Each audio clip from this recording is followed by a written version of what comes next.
Hello and welcome to MacStories Unwind. I'm John Voorhees, and Federico Viticci is with me. Hey, Federico. Hello, John. How are you? I'm doing well. We have today, the first thing I wanted to raise with you, Federico, is we talked about last week, we talked about your networking. Yes. And how you have 145 meter Ethernet cable running to your storage unit. Correct. How's it going? Is it still working well? It's perfect. All right. Well, that's good to know.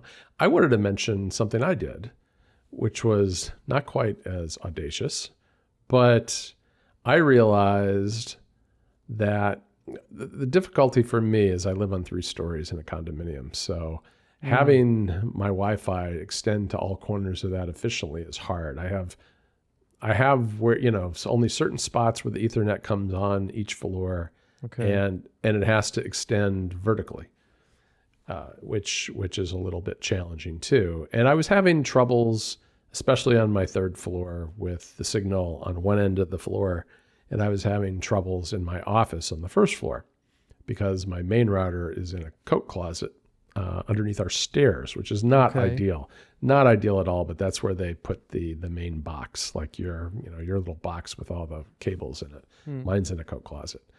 And this was another situation where I thought, well, you know what? First of all, I always worry about networking and putting too many things on the network that will mess up the network. And I had always been of the impression that if you put too many wireless routers on your network, you can cause interference, and actually you can end up with a worse setup than you started with by adding too many access points. And so I started doing some research, and this is the kind of research where if you go onto the web and you look on Reddit or you look into forums or websites, you'll get a lot of conflicting advice, and it's very hard to know what way to go. And what I ended up doing was I ended up using either, I don't remember if it was Claude or Codex, but I used one of them, and I was like, this is my setup. This is where things are located. Because I've given it in the past, I've given it the floor plan of my condominium, which is really handy for things like HomeKit. That's a top tip right there, if you have a floor plan of your house or apartment or whatever. But it's like, what can I do about this? How can I make this better? And so over the course of a lot of back and forth and brainstorming, I came up with the idea of adding 2 new wireless endpoints, which I was assured by the agents would not interfere with my existing units. And instead of doing I think you and I have like the TP-Link, like BE0085, whatever. It's like the top of the line Wi-Fi 7, kind of tall, cylindrical things. I got 2 Wi-Fi 7 TP-Link, shorter, squatter wireless access points called the something 63s. So they're not quite as fancy in terms of the range, nor are they quite as big, which is actually quite nice. And I put one in my office, and I put one in the guest bedroom on our 3rd floor, and it has been amazing. It doesn't interfere. It has extended Wi-Fi to those areas in ways that it never did before. I ended up using Codex or Claude to help me with positioning them in the room.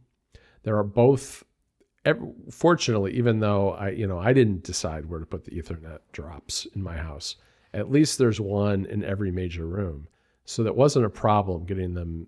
All the backhaul is covered by wired internet, which that kind of eliminates that interference problem, as I understand it.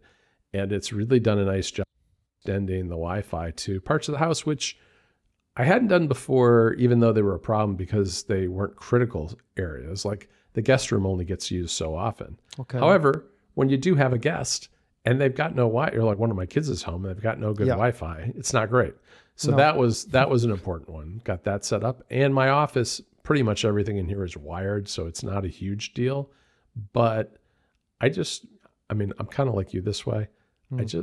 If I know I can have faster internet somewhere, you got to do it. I mean, it's like, I can't live not knowing that I'm only getting, like 30 megabytes up in my office, even though it's really only my iPhone and maybe my iPad that are ever using that Wi-Fi. But that's what I did, and it worked really well. So I guess my advice from this story is, if you have problems like that, especially ones that are technically complicated, like networking, agents can be a good avenue for researching it and like bouncing ideas and exploring theories before you actually cough up real money, because like Wi-Fi 7 routers are not cheap still. So it's a good way to kind of figure out what you need.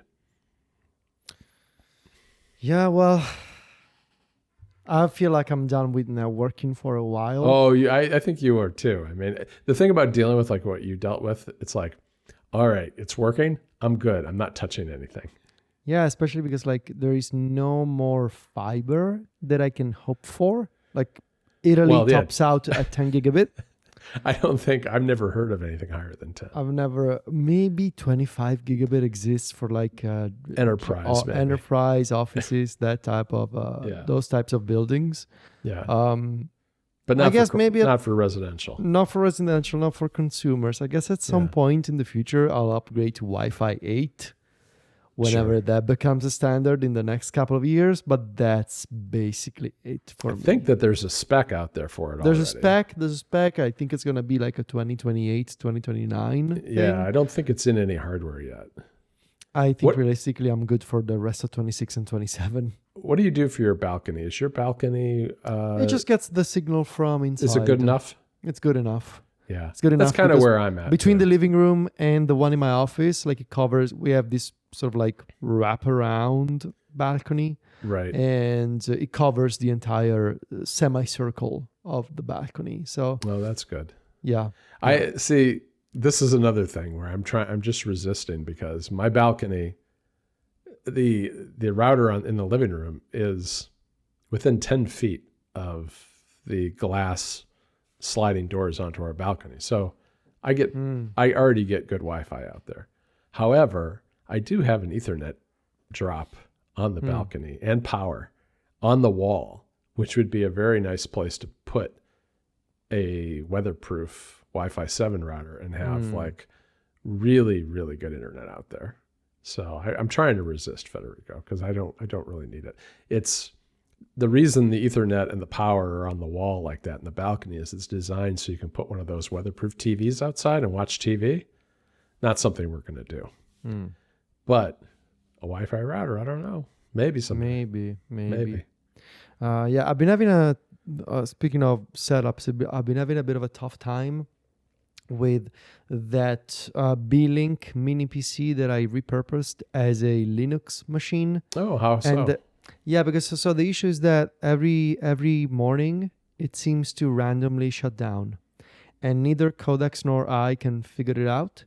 Codex is convinced that it's an AMD GPU bug, where since it's not connected to a monitor, even though the Linux settings for sleep and hibernation are disabled, there seems to be a bug in the AMD like firmware that randomly shuts off the machine, and we cannot get to the bottom of it. Have you tried one of those dummy HDMI plugs? No, because I want to keep the KVM plugged into it, right? Oh, you only have one thing you can plug into? I guess I would need a DisplayPort dummy plug. I don't know if those exist actually. Maybe not, although you could probably use a DisplayPort to HDMI adapter and do it. I don't know. But yeah, I don't know. So that's been kind of tough to get going. But otherwise, everything else has been working beautifully. Now, when we were actually like walking around the neighborhood a couple of nights ago, and we realized that when we turned a corner, my Wi-Fi was already connected from the street. And that's because it's so powerful from the storage unit that it's just leaking over to the rest of the neighborhood. So like now when we turn a corner, I am already connected to my Wi-Fi. I have basically flooded my entire block with Wi-Fi too. Yeah. It's at the point now where unless I'm like all the way down the block and turning the corner, I have Wi-Fi, and I'm sure I'm interfering and screwing up all my other neighbors' setups because I don't care. I've got so many radio waves coming out of this house. I don't care. Yeah, it's everything is covered in Wi-Fi, and it's beautiful. it's taking me a while still to get used to the idea that, like, for example, I have so many machines on my local network, even though my local network means 2 separate locations in the building. Right? It's wild. Like the idea of having everything wired up and everything technically being local. Like even without Tailscale, everything is local at this point. Yeah, right? no, that's what's wild about it, is that you're 5 levels away from those 2 computers, yet they're still on your home network. Yes. Very much as if they were in the next room. I've been able to get rid of my portable router that I've been using with a SIM card in my garage for the past 4 years. Like at the pool or something? No. So in my garage, I had this portable router with a SIM card. And because I wanted to keep an eye on my car when it's in there. And but we didn't have an internet connection. So what I had to do 4 years ago, I got one of those like TP-Links routers with a SIM card in it. So I signed up for a SIM like a portable plan. Yeah. And I had to set up an Apple TV right in the garage to create a new home in HomeKit so that I could install a Logi Circle 2 camera. Right, I remember that. The other day, I got rid of all of that. I reset the Logi camera. I created a new room in my home in HomeKit. Yeah, it's called Garage. Called Garage. Yeah. I re-added the camera, and that's it. That's right. Nice. And so now I did all the thing of like arming the secure, like I got the Akara presence sensors. Oh, I got nice. another what's it called, like the fancy Akara camera, the G5 or something. Yeah, the one that I reviewed on MacStories. Yeah, I got another. I got a second one of those. Those are the most I've never seen a piece of hardware that I've reviewed that's been as popular as that. It's because it's so solid and chunky, and it's got that giant blinding spotlight when it detects people, and it's perfect. Just wait till somebody tries to break into your garage. I mean, that'll blind them. You can try. It's going to be a siren. There's going to be a presence sensor. So there's going to be multiple notifications to me, and there's going to be me coming down with a baseball bat. So there's also that. But the other thing that I didn't know with the camera, I was messing around with the settings the other day, and I had no idea that I could save local backups of video recordings to my NAS. And when with the G5, really? I didn't know G5, there's I actually didn't know that. Yeah. There's a NAS backup option. So when I opened it, it automatically scanned the local network, found my NAS with the SMB share, and asked me, "Hey, do you want to create a backup copies of your videos?" Yeah. I enabled it and let me choose a folder. It lets you choose it's like a rollover thing, right? Okay. So it lets you choose how frequently do you want to upload. I said every hour, and like for how long, and it's 7 days. So every 7 days it starts deleting, the seventh day prior, the oldest. Yeah. And it just worked. It just found, it asked me for my username and password for the SMB share, and that was it. And I assume it only records when it detects somebody in the garage, like if you go down to get your car. When it detects motion, like whatever is considered a threshold for motion. Right, so like a person. It's funny now because Sylvia now gets these notifications whenever I go down to grab something. Yeah. She gets a notification like lingerer detected. She's like, "What's a lingerer?" And I was like, "Well, that would be somebody who's just." I get notifications whenever our balcony door opens and shuts, and so I'll ask Jennifer. I was like, "Oh, how was it outside?" And she's like, "How do you know I was out on the balcony?" I was like, "Well, I get a notification when you open the door." Yeah. But let me ask you one question on the Linux box, the B-Link. What are your plans for that? Because that's not a super... I don't know. I don't just messing around with it. Okay, because it's not super powerful computer. No. There's really no plan. The plan was just to mess around with codecs and a KVM and a fingerbot and see what happens. Okay. No, I mean, I totally get that. I totally respect that. I honestly don't know. There's probably going to be... I could repurpose it as another backup space. Maybe it doesn't have a ton of storage. Doesn't have a ton of... Maybe use it for my Rune library. I honestly don't know. I don't know. The Rune library might be a good way to go. Yeah, no, I like it. I like it. Maybe. Well, Federico, Do you have a pick for me, John? I do. I think you should watch Lucky. All right. What's Lucky? Lucky is an Anya Taylor-Joy show on Apple TV. It's a crime thriller, and she is a woman who had a background as a criminal. When she was a kid, like a teenager, she was helping her dad, who was kind of a confidence man, a scammer, and like an underling of a crime boss, who is played by Annette Bening, who is wonderful in this show. And the show opens with, it's a limited series, so it's 7 episodes and then it's done. And Annette Bening finds out that Anya Taylor-Joy's character, Luciana, her dad had stolen money from the crime boss that Annette Bening's character was working for. So it's like a whole layered system of, there's like the high up crime boss, there's Annette Bening, then there's the guy and his daughter, Luciana. And the whole show focuses on Luciana, who's Lucky, goes by Lucky. And she had gotten out of the family business of stealing and, picking pockets and doing all that kind of stuff. But it opens with her. She's been dragged back in by a guy she married who was looking for the money that Lucky's father had stolen. And Lucky's father is in prison at the time.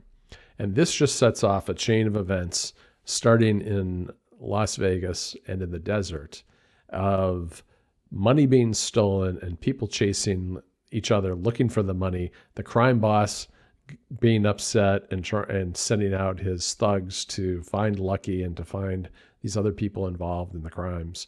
And it's just a high-speed chase, and Lucky, being Lucky, getting out by the skin of her teeth every time to avoid getting kidnapped, killed, whatever, blown up. And it's just a fun movie or TV show that is at 4 episodes out so far, 3 to go. And I've enjoyed every one of them. I think it's a lot of fun. I think she's a great actor, and the whole cast is quite good here. So I highly recommend checking out Lucky if you want. This is one that I promise, Federico, you won't fall asleep at night watching. Okay. All right. Too many explosions, that kind of stuff. Okay. All right. All right, everybody. Well, I will look for an Unwind Deal to put in the show notes. So be on the lookout for that if you're listening. And in the meantime, you can check out what Federico and I are doing over at MacStories.net. We're on social media. Just look for Federico where he's at Viticci. That's VITICCI. And look for me. I'm at John Voorhees. JOHNVOORHWS. Talk to you next week, Federico. Ciao, John.